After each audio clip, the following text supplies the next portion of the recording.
After weeks of extreme temps for a car dweller, I'm ready to jump into alligator-infested water if that means cooling off. But really, after having to do something that pains both me and my pocketbook, an abrupt change of plans has me headed for the state line. What's next? We'll talk about this in this video.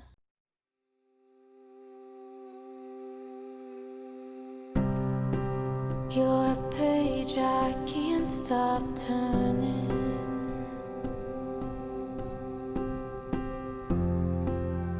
A flame that won't stop burning. When I feel my feet hit the pavement, I know it's not gonna break it. Don't be afraid to say out loud you're gonna make it somehow.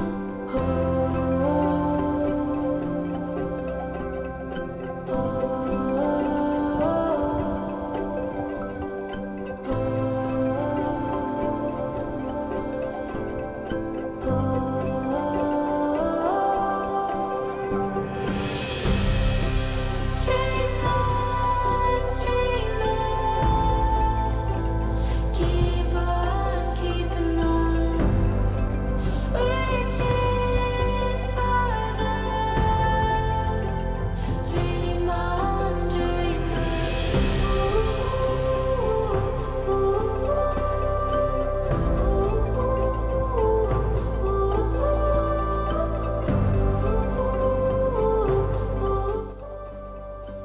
I fear I have lost the plot. It was just yesterday that I was hanging out with my best friend in Orlando in person, having a conversation that went like this. I've seen so many alligators in Florida. I know, they're everywhere here. They say you should assume that they're in every body of water in Florida. I know, that's why I'll never go swimming here in natural water.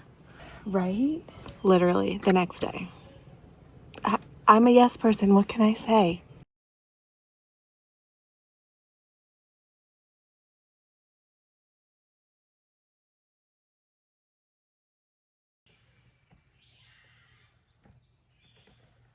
After positing the same question of what am I doing in a recent video, you all came through. We are going to talk about that in this video, as well as visit one last place in Florida before heading north. Oh wait, did I just give it away? But first, there's a few things to handle at this campground.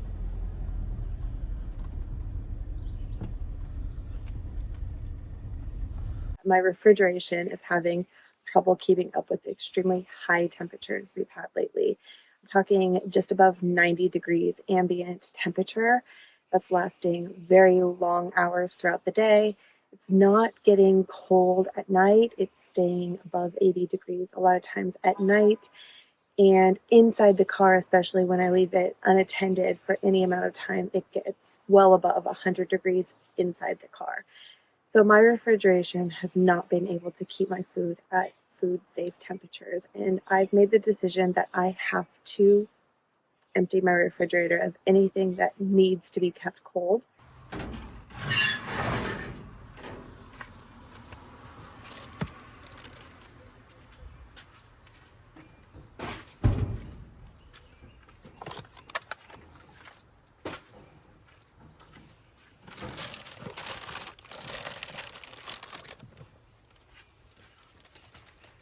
If you're anything like me, you absolutely hate to see food go to waste. Trust me, it hurts me just as much, if not more, than it's hurting you to watch this.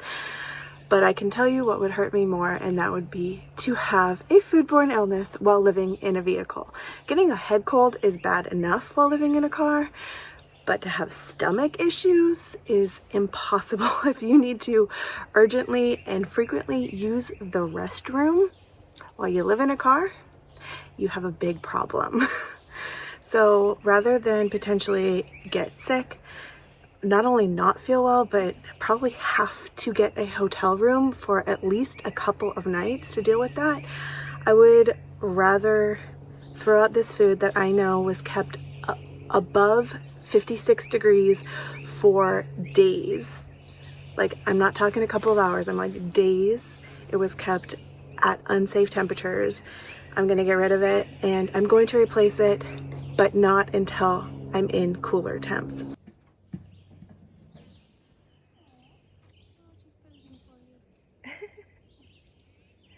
I just want to clarify also that I don't think that this is a fault of my refrigeration or my power systems. It's honestly just the environment. Like, any sort of refrigeration is going to find it impossible to maintain temperature in these conditions. It's definitely conditions. It's my fault. It's not the fault of my refrigeration or my power supply or anything like that. I just want to make that clear because I actually really love this refrigerator that I have. This Iceco refrigerator is one that I've had for, it's been 3 years now. It's been super reliable, has a really good compressor. It's been working so hard to try to keep up, but the conditions just don't allow for it. So I just wanted to make that clarification. And if you are interested in an Iceco refrigerator, I do have a link in the description that can save you some money on that. This is not an ad, just letting you know.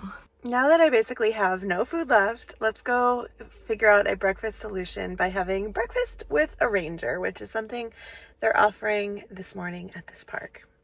Let's go check it out.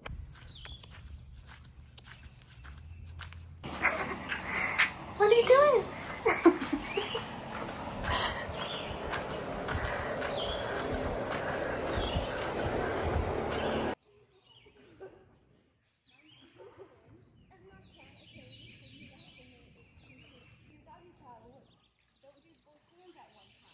Are you Christy? Yeah, thank you.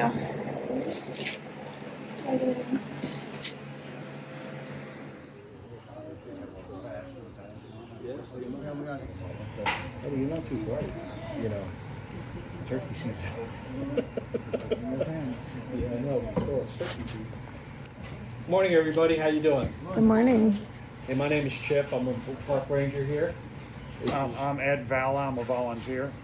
Good morning. Ed comes to these every Sunday morning and helps us out. A little lowdown about the park itself. Manatee Springs State Park. The land was given to the state back in 1949, and by the original. We have another opening that is for really good experienced cave divers. It's further back in. That's the only way he could stay in the park itself.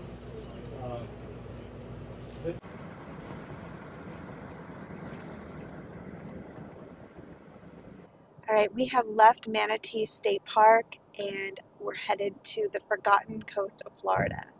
Before I forget to tell you, that was a fun breakfast with the ranger. The breakfast itself was pretty tasty. It included some southern grits, which I haven't had in many years. I don't mind grits. They're not my most favorite, but I did eat some of them. They were pretty tasty. I would have liked them loaded with some more cheese and using a piece of bacon for a spoon. I think that's my most preferred way to eat grits. Yeah, interestingly, sometimes alligators do come and swim in the spring, although if it becomes too frequent, they call the wildlife management to come trap them, I guess, and move them. And then a couple of days ago, they actually had, for 2 consecutive days, a couple of bull sharks coming up into the river there, the Swanee River. So, yeah, that could be kind of dangerous, but they said the biggest danger associated with swimming in the spring is actually the drive to and from the spring. Naturally, that's kind of something that I reiterate often too, is that something is much more likely to happen to you while driving versus doing some sort of activity like that, just statistically anyway. Also, not just for learning things, but going to talks like that or little meetup opportunities are a great opportunity as a solo traveler to get some interaction, to get that social experience and feel less lonely. I'm actually not feeling lonely right now. I spent the day before yesterday in Orlando at Universal Studios with my best friend, my niece, and some of her other friends who I've met before. So I've done some fun things with them. And there was a group of 7 of us, and it was a lot of fun to get to spend the day with them. During that time, I actually hit 30,000 subscribers on YouTube, so thank you so much. And it was really nice to be able to celebrate that mark with them because they were really excited. My niece, who is 6, told me that I need to tell you guys, my viewers, that if you subscribe, that you'll get $20,000. I don't know who's giving you this $20,000. I don't think this is true, but she wants me to bribe viewers. And then also, if you are a viewer and you do not subscribe, you will need to jump into a pond with alligators and piranhas. And that, I think, is probably a little bit more true. So I'm just saying, you might want to subscribe. I just thought that was really cute that she had that creative idea of how I can get more subscribers. um,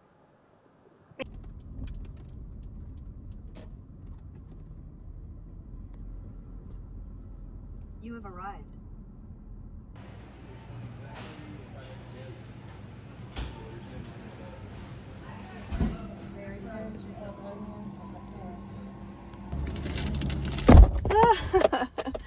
oh boy. This is a hefty sandwich right here. Okay, so hold on. We gotta talk. All right, I just went into Publix because they have this sandwich that I was told I needed to try. It is a chicken tender sandwich. And I asked the very nice lady working there to prepare it with her recommendations. So it's on a soft roll. It's toasted with buffalo ranch. This thing is a calorie bomb. I am well aware that this is not a healthy meal. But we're gonna taste it. We're gonna try. I'm not gonna eat this all right now, but I'm gonna try it because it's warm. And also, that was just the best experience. Got to talking about the YouTube channel and the travels and stuff like that, and it was a wonderful interaction. And yeah, I'm gonna try to eat the sandwich. Oh, I'm too focused on the mess. Oh no, that is good. That is very dense and rich, but delicious. So, no wonder it's so legendary. Chicken tender sandwich. And if you're not sure what I'm saying, this is chunks of chicken, breaded chicken tender. Take a drink. That's the perfect thing to break up all the fat of that sandwich. Okay, I've got to go find a camp. I just became aware of the fact that it's going to start raining.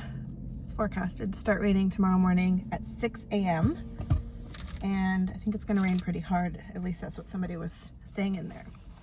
So I don't want to be back out on some dirt road where it's going to turn all muddy and I'm going to get stuck.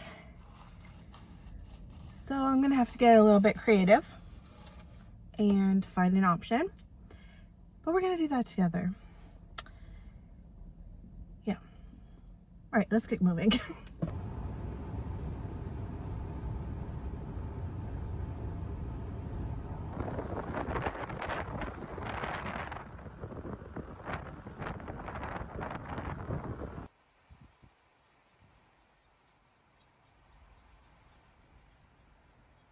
Oh my gosh, it feels so amazing here right now. I'm at a boat launch.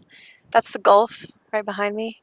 The breeze, the cross breeze coming through the car. I'm going to try to camp here tonight, stealth. I think I might have to pay for parking. I think I see like a little kiosk over there, but there's a guy in a truck there and I don't want to go over. And it's not like I'm scared of him or anything like that. It's just I'm being oddly introverted at the moment, even though whatever. I just did like a live stream for my members a little while ago, and if you're interested in participating in any future live streams, I'll do a little plug right now. In order to gain access to that, it's just $2 a month. That's the lowest amount of money I could make it. And really, the purpose is that I just wanted to create a barrier to entry for the live streams to try to not have any trolls and any really rude comments and things like that happening during the live stream, so it's possible for me to do them. So I just got off a live stream, then I went to Publix where I had that wonderful, amazing interaction with one other customer and the employee who made my sandwich, which, by the way, I ate that entire sandwich and I feel disgusting about it because it was delicious, but I know that thing was loaded with so many calories and very little nutrition. So, oops, regret. Anyway,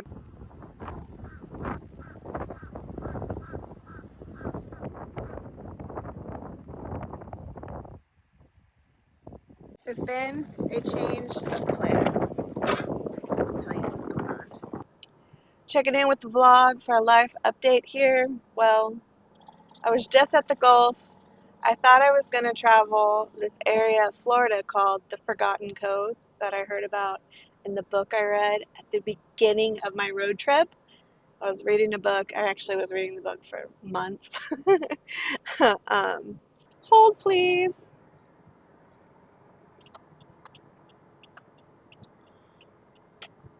Also, I need to pull over and take down. I need to take that down soon. Okay, a little chaotic at the moment. I'm making some big moves really fast as the plans have changed. Why are you like that? Is that how you always were? Why are you like that? I don't like that. Can you be like this? This is better. Okay, so basically I was traveling back up to the panhandle of Florida that I blew past before because I wanted to visit my aunt who lives in the panhandle of Florida along the coast. And when I traveled through here before, she was on vacation, or she was on a trip, I guess, away. So I didn't stop. I beelined it because I figured I would circle back. Well, I'm in the process of circling back right now, and I was going to travel through an area of Florida called the Forgotten Coast. It's called that because there was big like fishing industry here, but basically that was put to a stop because of the levels of the fish were too low, and basically like a fish and wildlife thing, and it ruined what was essentially the only industry in the area. That is basically what I remember from reading about this area in the book I was reading starting in way back when I was in Washington in October. That book I bought actually in Bellingham, Washington, way up in the Northwest. I read a story of that. He traveled through this area, William Lee's Heat Moon being he, with a friend who was also researching for another book or something in this area. So anyway, it piqued my curiosity. I figured I was headed back this way. I might as well check out the Forgotten Coast. But now we're going to forget about that. We're forgetting about the Forgotten Coast. Not because it doesn't matter, not because it isn't interesting. Please, nobody ever take anything personally if they feel like I don't spend enough time somewhere or if I don't take your recommendation. Like anytime anyone leaves me a recommendation, I add it to my Google Maps. But I have to choose between things. Time is limited. I do need to keep some forward momentum. Most people understand that, but not everyone does. So I just want to say that I really appreciate everyone offering suggestions. Please continue to do that. I do add them to the Google Maps. I just sometimes have to make decisions about one thing or the other. That all being said, and talking about making decisions and suggestions, when I posted my video, which was a couple of days ago now, where I hit Key West, the southernmost point of the contiguous United States, so many people suggested that I drive up the eastern side of the United States to Maine. And that honestly took me aback. It was not on my radar to do that. I am kind of was thinking of am going towards Maine. That is my goal that I have in mind, and I'm really actually very excited about it. So, today I was supposed to be traveling the Forgotten Coast, and I was headed back to the Panhandle of Florida to visit my mom's sister, my aunt. Unfortunately, she is sick. She has the flu. She just texted me and let me know that it's confirmed that she has the flu and gave me the option to still visit or not. However, just like I threw all that food away earlier today because I don't want to risk getting a foodborne illness, I also don't want to risk getting sick with the flu or any other kind of virus right now. So I'm going to have to skip visiting her, and I was due to arrive there tomorrow, which is kind of why I was on this trajectory. I was looking for a place to camp for the night. I would finish the drive by midday tomorrow, and that's just sort of what the plan was. But if you've been around here for a while, you know I've said it a million times, and I'm sure I'll say it a million more on this trip up to Maine. Things always change. I am going to try to lock down a more concise itinerary of my travels, but also you have to be flexible and adaptable and open to change out here on the road because things like this happen all the time. Whether it's the weather or illness or something else, it's going to push you where the tide wants you to go. And that means I decided to not stealth camp at that spot, even though it looked beautiful and peaceful.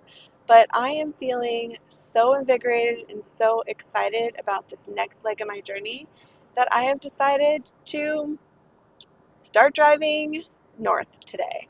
So it is my plan to hit that Florida Georgia line tonight and head out on the next leg of my journey towards Maine. And I can't tell you, my heart just leapt out of my chest that I get to say that. Like, I said that earlier.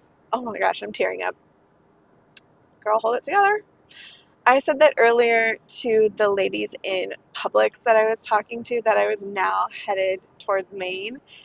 And that I think was the first time I said it out loud and in person, and like with conviction, and it just feels amazing because all of this time, all of these months, I've been saying I've been circling around towards Florida, and like having accomplished that and now getting to stay out here and having a new goal in mind, and also having the buy-in from my community, because you all make this possible for me. The amount of gratitude I have for you showing up and just leaving comments or giving a thumbs up or subscribing, and even the silent watchers, you count too, and especially the channel members.